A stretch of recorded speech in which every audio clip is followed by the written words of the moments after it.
The administration is betting that cities like Charlotte, which has a growing energy industry and a diverse economy, will help spark an economic renaissance. I'm joined right now by some of the very people who make Charlotte run. Bruton Smith, chairman and CEO of both Speedway Motorsports, which runs NASCAR tracks around the country, and Sonic Automotive, along with Mark Pringle, who's in charge of operations at the Siemens plant right here at Charlotte's Energy Hub, and Joan, Lorden, Provost of UNC Charlotte, which works with energy giants like Siemens, Duke, and others to make sure that energy is a focus at the city's top schools. Welcome to all of you. Great to see you.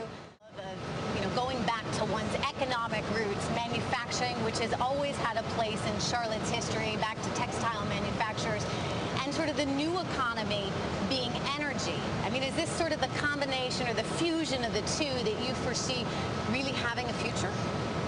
Well, I think North Carolina has never completely lost its manufacturing roots, but I think what we're seeing now is a different kind of manufacturing.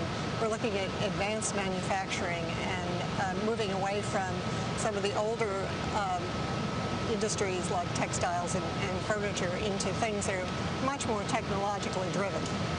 So it's being replaced by new kinds of technological manufacturing. But one of the things that came up in the State of the Union speech last night was that President Obama said there should be a penalty, a tax, or a minimum tax, if you would. I think that was the phrase he used, minimum tax for corporations that are offshoring, moving jobs overseas. Is that really fair, Joan? I mean, after all, if we've got a German company operating here, shouldn't we be able to operate just as easily in Germany?